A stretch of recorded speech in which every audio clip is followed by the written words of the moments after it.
Hello, friends, and again, welcome to Sansarkari. Do enjoy the process, learn the ideas. Don't run away. Don't run away. I know many times you run away. Don't try to be consistent. But आप एक दिन याद करोगे कि consistency is the only way ताकि आप life में जो चाहते हो वो कंसिस्टेंटली कर सको। यही हमारे कोर्सेज का भी ध्येय है, यही हमारे वीडियोस का भी ध्येय है, यही हमारे प्लान और प्रोग्राम का भी ध्येय है, without any kind of superficial ideas. क्योंकि जूलर्स मार्जिन कॉल्स के ऊपर वो हीट फेस कर रहे हैं, क्योंकि 20% ऑफ द ज्वेलरी इंडस्ट्री वो गोल्ड मेटल लोन्स पर डिपेंड करती है। बैंक से आपने मेटल लोन लिया और 8 से 10 महीने में आपने पे बैक कर दिया, क्योंकि अब गोल्ड रेट्स डबल हो गए हैं। They have doubled from 3 to 4% to over 6%। Gold lease rates, I should say, जो गोल्ड लीज रेट्स हैं वो भी डबल हो गए हैं। दूसरा, आप कह सकते हैं कि जो ये स्टैब्लिश प्रैक्टिस है गोल्ड मेटल लोन की, जिससे मीडियम और स्मॉल ज्वेलर्स तो बहुत लंबे और बहुत अरसे से सर्वाइव करते आ रहे हैं, अब उन्हें खतरा पैदा हो गया, वो घबरा रहे हैं। क्योंकि एक तो स्लो डाउन है सेल्स में और लिक्विडिटी का भी इश्यू है। बैंक चाहते हैं कि उन्हें ज्यादा जो डिफरेंस है प्राइस का वो उन्हें मिले।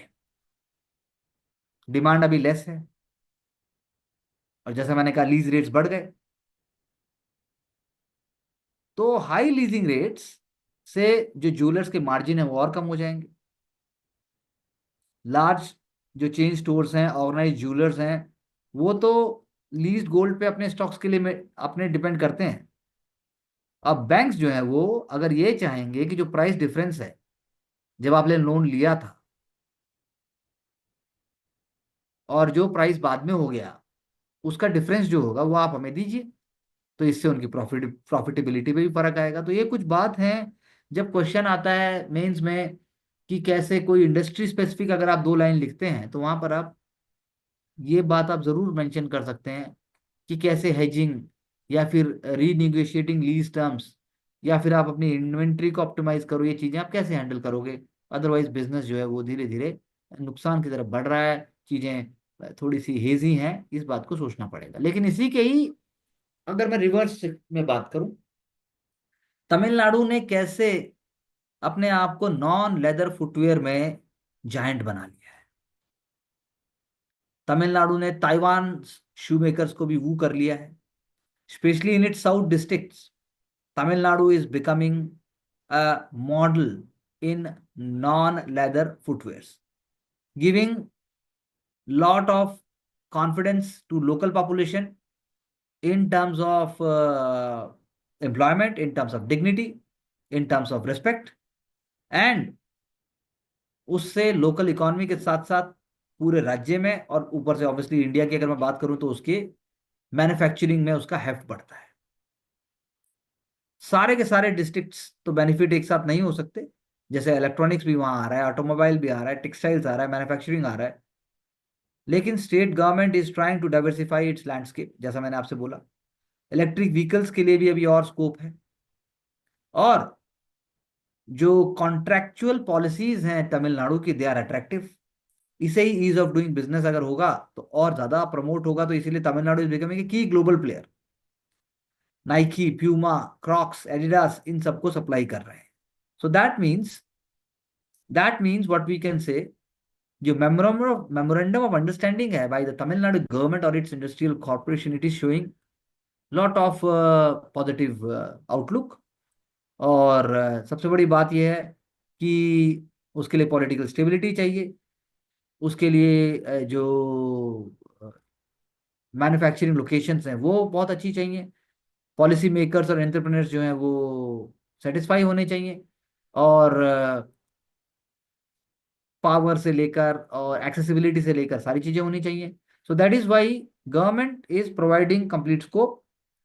और उन्होंने कन्विंस किया और उन्होंने 2018 ऑनवर्ड्स तमिलनाडु गवर्नमेंट ने ताइवानीज कॉन्ट्रैक्ट मैन्युफैक्चरर्स को वो किया, and that's what we can say, it went on to pay results.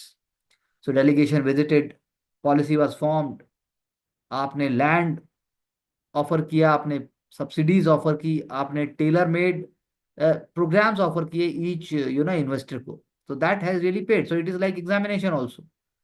So success always comes when आप उसको पूरे तरीके से हेड ऑन लेते हैं, जैसे यहाँ पे एग्जांपल्स भी दिए गए हैं। Foreign contract manufacturers are investing about 17,550 crores। और कंपोनेंट इकोसिस्टम बनाना बहुत बड़ा चैलेंज है।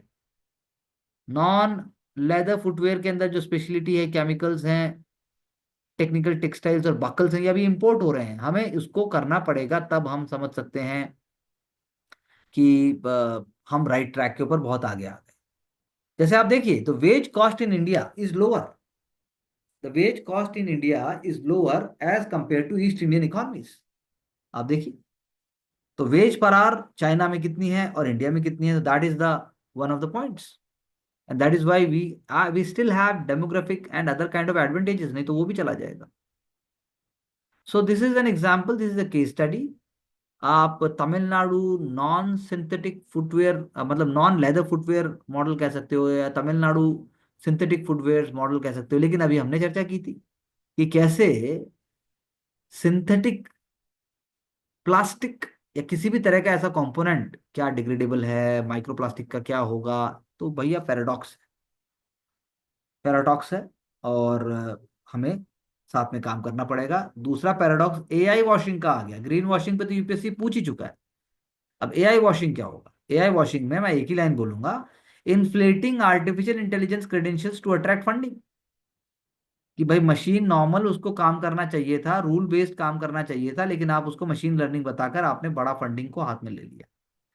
डीप सीक ने सबको हिला दिया।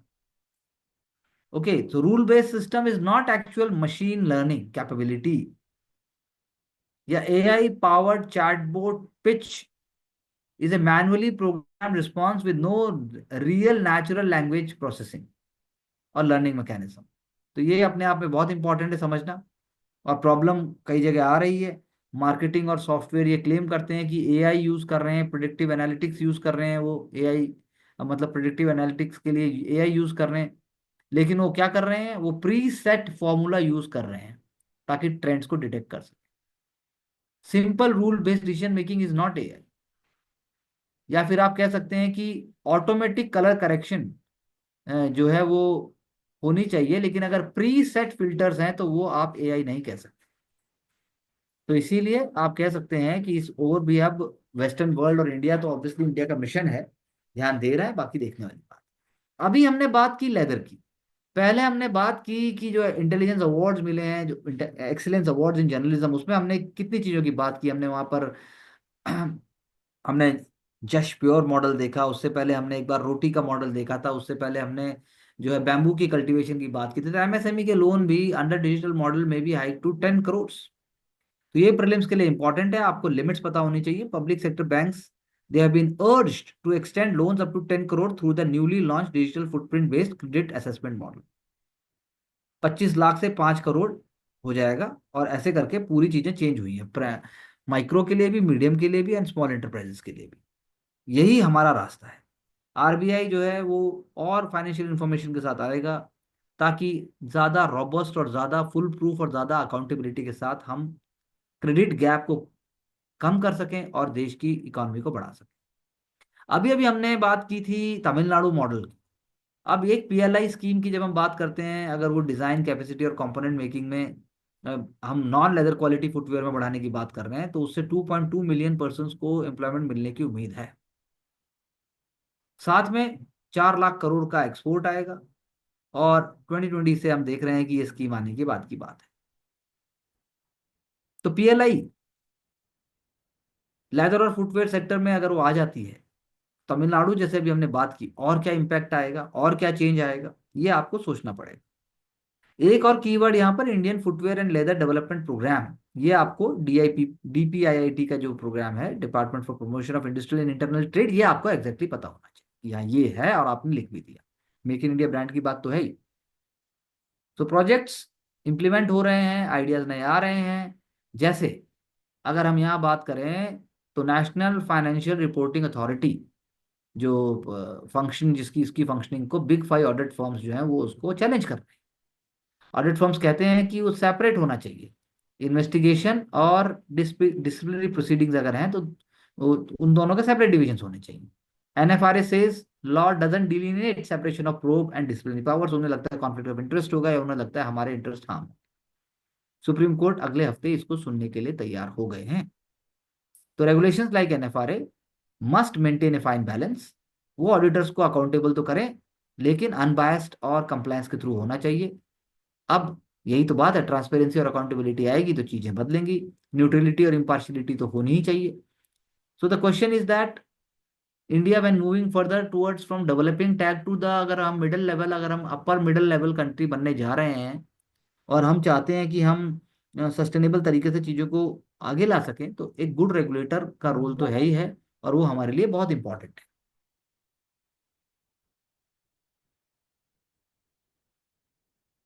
एंटी डंपिंग ड्यूटी हम कंटिन्यूसली या रेगुलर बेसिस के ऊपर इंपोज होती है। Duties will be applicable 5 years on the soft ferrite course vacuum insulated flask. तो ठीक है, आपको एक आध बार पता होना चाहिए कि क्या आइटम है। Aluminium foil, the duty has been impose for 6 months, ताकि हम अपनी डोमेस्टिक इंडस्ट्री को बचा सकें, ताकि हम बिलो द कॉस्ट प्राइसेस जो आके यहाँ पर डंप हो जाता है उसको हम रोक सकें। और साथ में पॉलीविनाइल क्लोराइड प्लास्टिक रेजिन और ट्राई क्लोरो आइसोसाइनुरिक एसिड, जो इसके प्रोडक्ट्स हैं या जो इससे बनने वाली और चीजें हैं, उनको हम चाहते हैं कि हम अपनी इंडस्ट्री को इंसुलेट करें। तो CBIC, central board of indirect taxes, ने नोटिफाई किया। और ये अपने आप में एक एग्जाम्पल है कि एंटी डंपिंग इन्वेस्टिगेशंस हुई, क्योंकि चाइना ने या तो डायरेक्टली या फिर रूल ऑफ ओरिजिन को वायलेट करके, या फिर वो WTO के जो रूल्स हैं उनको वायलेट करके, या फिर हमारा नेबरिंग कंट्री जिनके साथ हमारा एक फ्री एक्सेस वाली बात है वहां से डंप किया। तो ये एक देखने वाली बात है, हमें बचाना ही होगा। फिर MSP हर साल आता है। MSP कितने प्रोडक्ट्स पे है, MSP किस पे नहीं है, और MSP कैसे कैलकुलेट किया जाता है, MSP कौन, कैबिनेट कमेटी ऑन मतलब इकोनॉमिक अफेयर्स का रोल है, प्राइम मिनिस्टर का रोल क्या है, एग्रीकल्चर कमीशन का रोल क्या है। उस एस्पेक्ट से आपको देखना है कि जो PSS यानी कि प्राइस सपोर्ट स्कीम है, वो की कंपोनेंट है PM आशा का। जो PM आशा स्कीम है उसका एक ही कंपोनेंट है। और आप देखिए पल्सेस के अंदर, अगर हम बात करें कि एग्रीकल्चर मिनिस्ट्री जो सैंक्शन किया है उसमें तूर, चना, उड़द, मसूर और मूंग, आपको पता होना चाहिए पल्सेस के बारे में। चना। सो क्वेश्चन है कि जब PM आशा अगर इम्प्लीमेंट होता है, मार्केट प्राइसेस नोटिफाई कर दिए जाते हैं, तो क्या उसके बाद किसानों को मदद मिलेगी? क्या उसके बाद हर किसान अपने आप को नेक्स्ट ईयर भी दोबारा जब ये उगाते हैं तो क्या प्रोडक्टिविटी और प्रोडक्शन दोनों बढ़ेंगे? तो ये कुछ चीजें आपको एक मैप सा देखना है। आपको मैप बनाया, आपने देखा, आप ये भी देख लीजिए कि सबसे बड़ा प्रोडक्शन सोयाबीन का कौन है, चने का कौन है इंडिया में। उसके बाद जो है पल्सेस के अंदर एक पूरा मैप आप इंडिया का देखिए, जोन देखिए, that is going to help अस।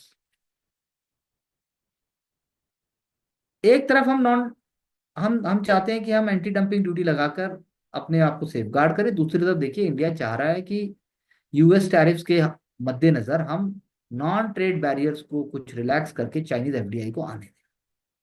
तो यहाँ एक पूरा का पूरा एक नंबर, पूरा बायलेटरल ट्रेड जो नंबर्स में दिए गए हैं, तो आप देखिए 2020 में इंडिया एक्सपोर्ट टू चाइना और India import from China.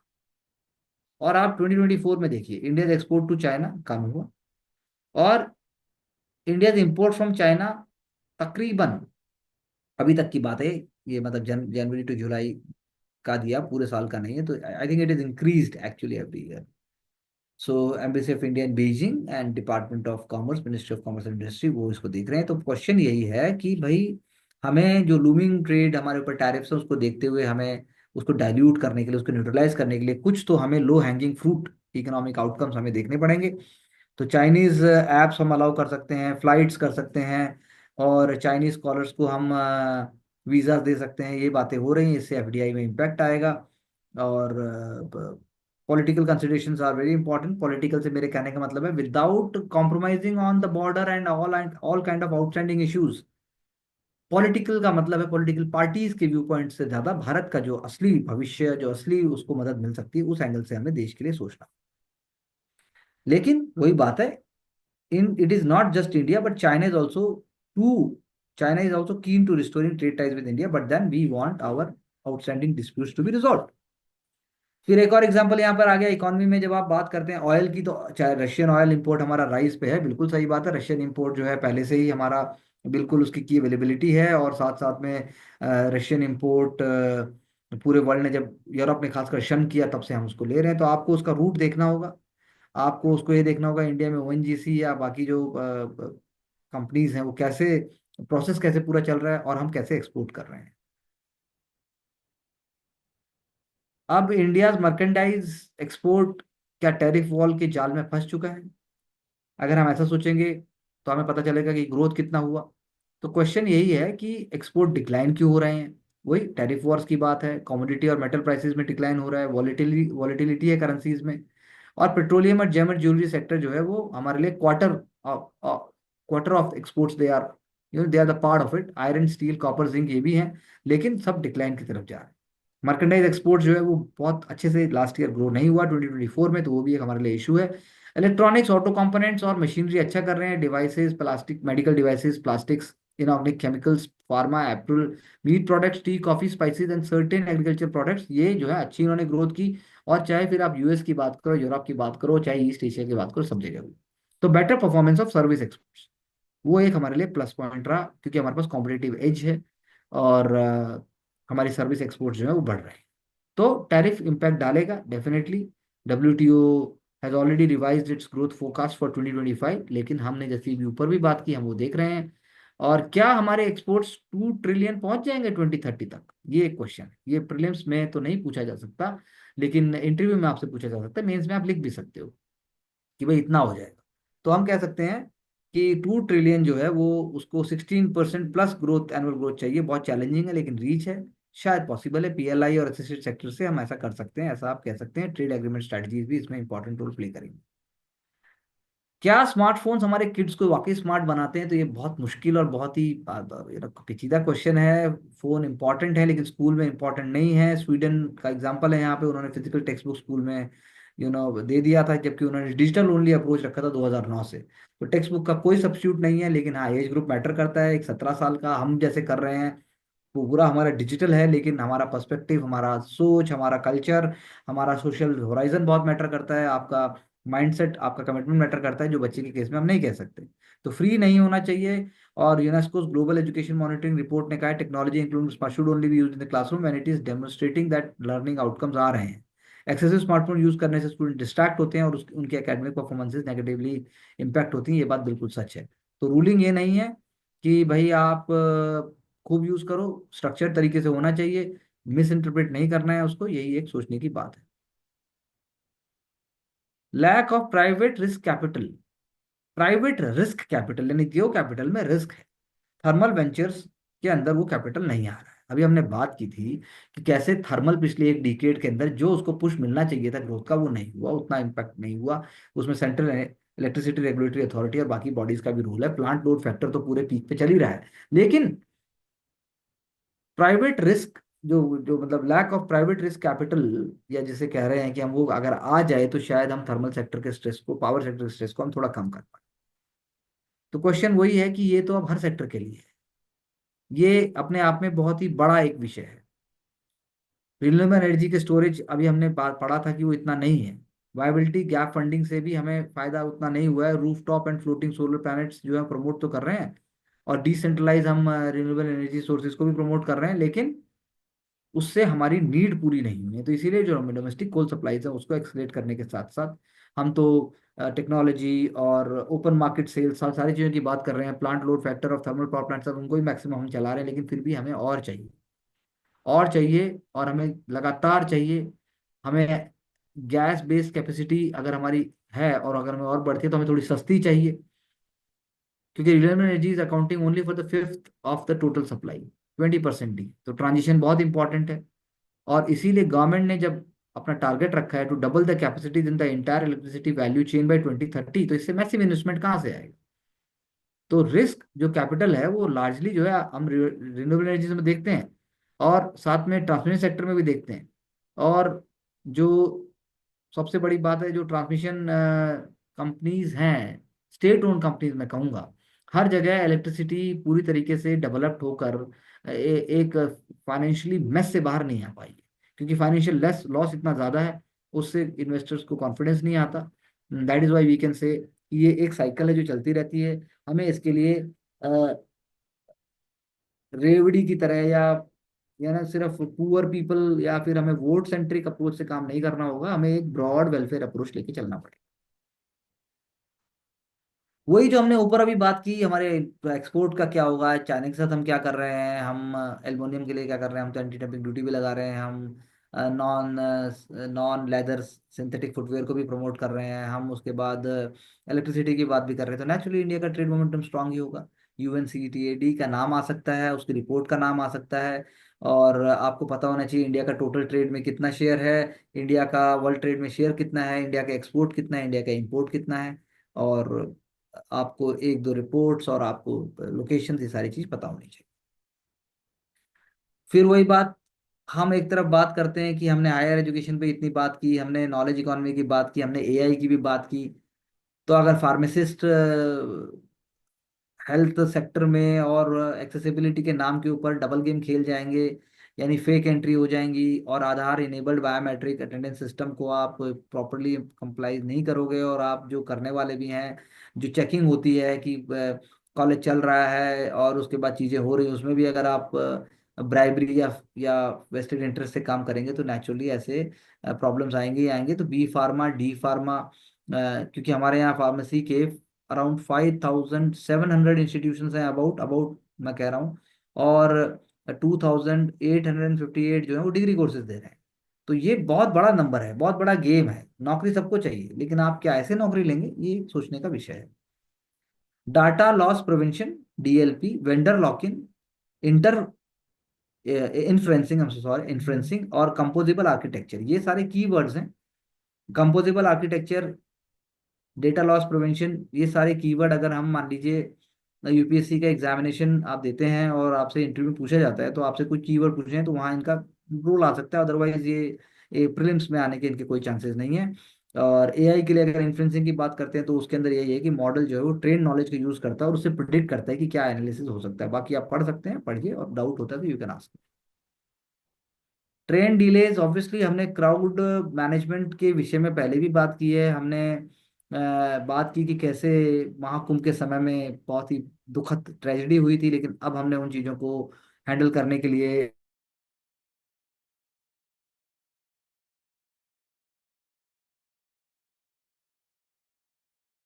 Providing a.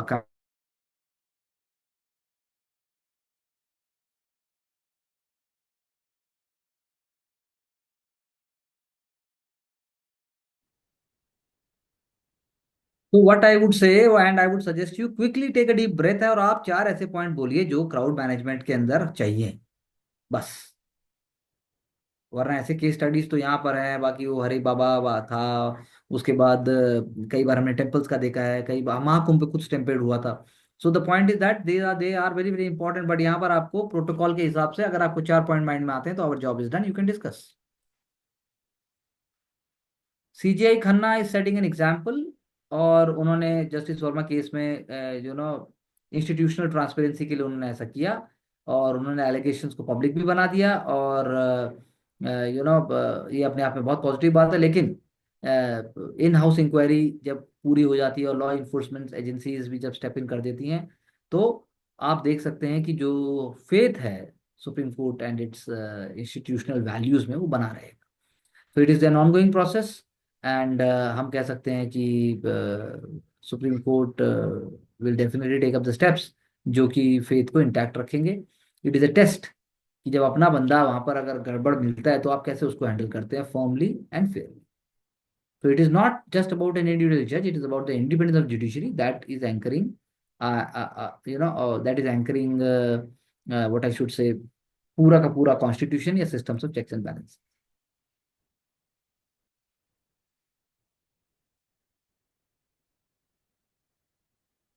After 5 years from the COVID times, the movement from rural to urban center is restored. Migration governance is essential. Very good keyword. Migration governance is the key word. और हम कह सकते हैं उस time UP government ने एक commission भी बनाया था, लेकिन अब उसका क्या हुआ। तो पहली बात तो माइग्रेशन क्या डिस्टेंस माइग्रेशन है, प्राइमरीली लो वेज है, लो स्किल्ड है, सीजनल है, शॉर्ट टर्म है। फिर उसके बाद हार्डशिप्स भी हैं, क्योंकि उनको वेज पूरा नहीं मिलता। उसके बाद फूड इनसिक्योरिटी भी है, हेल्थ केयर भी नहीं है, एजुकेशन की तो बात तो छोड़ ही दीजिए, डिस्क्रिमिनेशन भी है, स्टिग्मा भी है, और ब्रूटैलिटी भी है। ये सब सच है जब हम बात करते हैं अर्बन चैलेंजेस की। तो एमजी नरेगा ने अपॉर्चुनिटी दी, टेम्परेरी रिलीफ दिया, लेकिन क्या वो वाकई एक ऐसा सिस्टम बना पाया जिससे गांव में ही आपको लॉन्ग टर्म वाइबल एम्प्लॉयमेंट मिलती है? तो इसीलिए माइग्रेशन जो है अर्बन सेंटर की तरफ बहुत स्ट्रांग है। इंडियन गवर्नमेंट जो अर्बन सिटीज की तरफ माइग्रेशन है उसको प्रमोट हम नहीं कर सकते डायरेक्टली, लेकिन फिर भी कंड्यूसिव इन्वायरमेंट तो बनाती है। स्मार्ट सिटीज मिशन, जब हम 100 सिटीज को मॉडर्न अर्बन हब्स में डेवलप करने की बात करते हैं, then we need urban labour. तो इसीलिए अब इंडियंस जो हैं वो अगर ज़्यादा नंबर्स में माइग्रेट कर रहे हैं, और अगर आप कह सकते हैं कि सिर्फ इंडिया इंडिया में नहीं, अगर हम पैन इंडिया के अलावा अगर हम बाहर की बात भी करें, तो उसमें गल्फ कंट्रीज आ जाती हैं। हाईली स्किल्ड इंडियंस के लिए आप कह लीजिए यूरोप है, और even within Europe new phenomena is there of going to Malta, Georgia and other East European nations. And greater number are even migrating to Africa. उन वहाँ की economic growth, expanding market opportunity sector like IT, manufacturing, health care. लेकिन challenges हैं, जैसे कि अभी we remember there were number of workers from Jharkhand who were stranded in Cameroon. वो एक ऑयल कुछ ऑयल कंपनी है, something of that sort was there. या इवन हेल्थ की भी अगर हम बात करें, तो हेल्थ के अंदर भी माइग्रेशन का एक पैटर्न है, और उसमें भी अभी इसराइल वॉर और रशिया यूक्रेन वॉर, उन सब के बावजूद and the slowing down of the European economy in one way, and then on the top of it what US is showing through its, उससे फर्क पड़ता है। लेकिन फिर भी हमने कोशिश की। ई श्रम पोर्टल एक एग्जांपल है, national database of unorganised worker दूसरा कीवर्ड है, और one nation one ration card scheme भी इसी पर्पज से है कि आप कैसे पीडीएस को एक्सेस कराएं, कैसे आप जो माइग्रेंट्स गांव से शहर तक आते हैं उनको किसी तरह का कोई तकलीफ ना हो। और हर घर योजना भी इसी पर्पज से की गई। और पीरियोडिक लेबर फोर्स सर्वे भी ये चीज को बताता है कि कैसे माइग्रेशन से आप इकोनॉमिक वेल्थ क्रिएट कर रहे हैं। बट द क्वेश्चन इज, क्या सब कुछ आइडियल सिचुएशन में हो रहा है? क्या ट्रेडिशनल डेस्टिनेशंस के अलावा हम नए डेस्टिनेशंस को कर पा रहे हैं, और क्या जो माइग्रेट कर रहे हैं वो अपनी खुशी से एक नया कुकून, नया घर बना पा रहे हैं? ये एक सोचने की बात है। वुमेन की बात आ जाती है, और फिर डिस्ट्रेस फार्मिंग की बात आ जाती है, बहुत सारी बात आ जाती है। इसीलिए जब विकसित भारत पे यहाँ पर हमने अभी कोल की बात की थी, तो नेट जीरो एमिशन पे 2070 की बात करनी पड़ेगी, तो वो यहाँ से जुड़ा हुआ है। क्योंकि उसके बिना आप लगा लीजिए कि हमारा विकसित भारत का जो सपना है वो पूरा नहीं हो पाएगा। सो विकसित भारत का जो बात है, जो ग्रीन ग्रीन पाथ जो यहाँ पर बताया गया है कि ग्रीन पाथ कैसे होगा। लॉन्ग टर्म हमारा गोल है नेट जीरो एमिशन बाय 2070। बहुत सारा काम करना पड़ेगा। नियर टर्म में हमें देखना है कि कैसे हम 50% रिडक्शन ग्लोबल इमिशन इंटेंसिटी या कार्बन इंटेंसिटी को हम कम करें। 50 gigawatt of fuel capacity from renewable sources लेके आए। तो ये बड़ा बहुत इंपॉर्टेंट है, और हमें बहुत सारा पैसा भी चाहिए। तो ग्रीन ग्रोथ फास्ट ट्रैक पे होनी चाहिए। उसके दो डायरेक्शन इन्होंने बोला है। पहला, कि इंडिया जो है चाहे ना चाहे, इंडिया को अपनी मेजर कंट्रीब्यूटर जो है वो हमें आएगा हमारा मैन्युफैक्चरिंग से। तो मैन्युफैक्चरिंग जो है मिशन इंटेंसिव है, लेकिन हमें मैन्युफैक्चरिंग तो बढ़ाना ही बढ़ाना होगा, लेकिन हमें जो साथ में जो क्लाइमेट रिस्क एग्रीकल्चर की तरफ है उसको रोकना। Loss of what I should से लॉस ऑफ प्रोडक्टिविटी जो है वो हमें देखनी हो। दूसरा, हमें जो हमारे पास इतना हम जो इंपोर्ट करते हैं, पूरा हमारा maximum import of energy is happening in terms of petroleum, वो हमें देखना होगा। तो यानी कि अपॉर्चुनिटीज तो हैं, लेकिन अपॉर्चुनिटीज हमें एनर्जी सिक्योरिटी को ध्यान में रख के देखनी। तो ग्रीन इनिशिएटिव जैसे, चाहे वो ग्रीन हाइड्रोजन मिशन है, चाहे बायोफ्यूल का है। फिर बायोफ्यूल का भी मैं डायरेक्टली वो नहीं कहूँगा, लेकिन आप ग्रीन हाइड्रोजन की बात कीजिए। उसके बाद बैटरी की जब हम लिथियम उसकी बात करते हैं, और उसके अंदर भी हम कार्बन कैप्चर की बात करते हैं, प्राइवेट पब्लिक पार्टनरशिप की बात करते हैं। और एमएसएमई का रोल अभी हमने बोला कि देखो बढ़ गया है, कैसे उनको उनके क्रेडिट गैप को कम करने के लिए हमने उसको मार्जिन बढ़ा दिया, हमने उसका मतलब हमने उसका फंडिंग बढ़ा दी। सो ये जो चीजें हैं ये हमें जोड़ेंगे। ग्रीन फाइनेंसिंग स्कीम्स को और ज्यादा पुश करना पड़ेगा।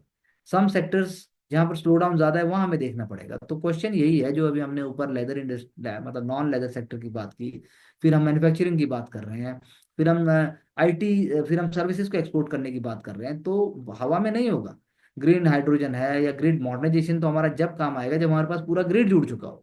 उसके बाद जो है बैटरी बैटरी टेक्नोलॉजी के जैसे मैंने बात की, या वेस्ट टू वाटर जो बनाने की बात है, और साथ साथ में जो हम रिन्यूएबल सेक्टर पे डिपेंडेंट होने की बात कर रहे हैं, तो वो सारी चीजें जुड़ी हुई हैं। और ऊपर से सबसे इम्पोर्टेंट जो हमने हर बार बात करते हैं कि जो ह्यूमन है, ह्यूमन कैपिटल है, वो आप कैसे रीस्किलिंग करके नंबर वन लेके आएंगे। तो पीटी के हिसाब से कुछ फैक्ट्स हैं यहाँ पर। मेंस के हिसाब से आप कह सकते हैं कि मोटा मोटा हम पहले भी डिस्कस कर चुके हैं, आपका एक पर्सपेक्टिव बन चुका है। आपका क्रिटिकल पर्सपेक्टिव है, आप अगर सोच समझ के साथ में सोच रहे हैं और आप कीवर्ड्स लिख रहे हैं, तो I can assure you nobody can beat the whole understanding. Israel is going to declare 13 settlements in West Bank as independent. ठीक है भाई, अब ये तो ग्रिप उनका और बढ़ेगा। और it is going to officially recognise Jewish settlements as separate self governing entities.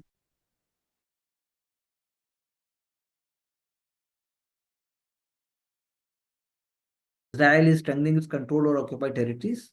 और फार राइट, जिसके हमने शुरू से बात की है, राइट विंग यानी फार राइट, यानी कि जो Benjamin Netanyahu and other political parties and leaders are there, they are undermining the Palestinian statehood prospects. ज्यादा लैंड सीज करते चले जाएंगे, लैंड ही नहीं बच रहा है, ऊपर से फिर जो है फ्रेगमेंटेड हो जाएगा। तो आप देख लीजिए उससे नॉर्मलाइजेशन, और जो हम बात करते हैं कि फलस्तीनियों का भी अधिकार है, वो कैसे हो पाएगा। That's what one can say. India का स्टैंड इसमें जो है प्रैग्मेटिक रहा है। और इंडिया बिलीव्स कि पीसफुल रेजोल्यूशन होना चाहिए, और टेररिज्म या फिर किसी भी तरह का violence is not going to bring any results. अब ये प्रीलिम्स के लिए बहुत इंपॉर्टेंट है कि आपको पता हो कि रेल कनेक्टिविटी कितनी है, आपको पता हो रेलवे के जोन से एक नया जोन भी अभी जुड़ा है वो क्या हो। तो मेघालय में अगर रेल कनेक्टिविटी की बात को डिबेट दिया गया है, तो द क्वेश्चन अराइजेस कि सभी लोगों का एक जैसा व्यू नहीं है, क्योंकि वो चाहते हैं कि उनकी बातों को माना जाए। पब्लिक सेंटिमेंट डिफरेंट हो सकता है। कनेक्टिविटी पूरे स्टेट के लिए बून हो सकती है, मोबाइलाइज कर सकती है वो प्रोडक्टिविटी को, और इकोनॉमिक एक्टिविटीज को प्रमोट कर सकती है। रेलवे प्रोजेक्ट होगा तो आप ये मान लीजिए कि इकोनॉमिक ग्राउंड के साथ साथ पूरे मेन स्ट्रीम इंडिया के साथ और जुड़ने की बात हो जाएगी। ट्रांसपोर्टेशन का एक बहुत गति शक्ति प्रोग्राम से जुड़ने का एक बात है, जैसे हम कहें। तो ये कुछ बातें हैं, लेकिन खासी प्रेशर ग्रुप्स वो जो है अपोज कर रहे हैं, क्योंकि यू नो जो एक लॉन्ग पेंडिंग प्रोजेक्ट है मेघालय का, जो industrial hub Byrnihat and the capital Shillong in the Khasi Hills that is being connected. The Shillong will be the only state capital in the country with no railway connectivity. So the new protests have started against the railway connectivity to Jowai, the biggest town in the state's Jaintia Hills. And ये project जो है अपने आप में जो गुवाहाटी और मंडी पथार जो यहाँ पे दिया भी हुआ है, और station received it's first freight अभी हुआ। तो नॉर्थ ईस्ट फ्रंटियर रेलवे के और भी प्रोजेक्ट्स हैं, जैसे एक और एग्जांपल यहाँ पे दिया है, Tetelia railway station in Assam to Byrnihat Meghalaya, जिसकी अभी हम चर्चा कर रहे हैं। तो लोकल अपोजिशन की वजह से रेलवे फोर्स हो रही है कि इस प्रोजेक्ट को टर्मिनेट कर दे और असम बॉर्डर पे ही रोक दे। रेलवे ने मेघालय गवर्नमेंट को 300 करोड़ रुपए भी दिए लैंड एक्वायर करने के लिए। State government has failed to do so due to opposition from Khasi students union. तो अब हम तो बात करते हैं कि रेलवेज कनेक्टिविटी लाएगी, रेलवेज आपके लाइफ को चेंज करेगी, हम कनेक्ट, तो यहाँ ऐसा क्यों है। तो पॉइंट वही है कि अगर लोकल पीपल ये मानते हैं कि बाहर के लोग आएंगे, हमारा कल्चरल सेंटिमेंट चेंज होगा, और इनर लाइन परमिट आप पहले जो है, this has also been used to, government अगर चाहती है कि इंटर लाइन परमिट लागू हो जाए। आईएलपी रिजीम तो ऑलरेडी अरुणाचल प्रदेश, नागालैंड, मिजोरम और मणिपुर में है ही। तो क्वेश्चन ये उठता है कि जो है कोई भी सिटीजन अगर वहां जाता है इंडिया का, तो उसको इनर लाइन परमिट यानी एक डॉक्यूमेंट लेना पड़ता है स्टेट गवर्नमेंट से, और ड्यूरेशन उसे स्पेसिफाई हो जाती है। अब अगर आप डरेंगे कि इंडिजिनस कम्युनिटीज इससे माइनॉरिटी हो जाएंगी। अब Garros population only 10 lakh and the Khasis around 13 to 14 lakh. But उनका कहना है हमें सेफ गार्ड चाहिए, जैसे आईएलपी। हमारी डेमोग्राफी खराब हो जाएगी।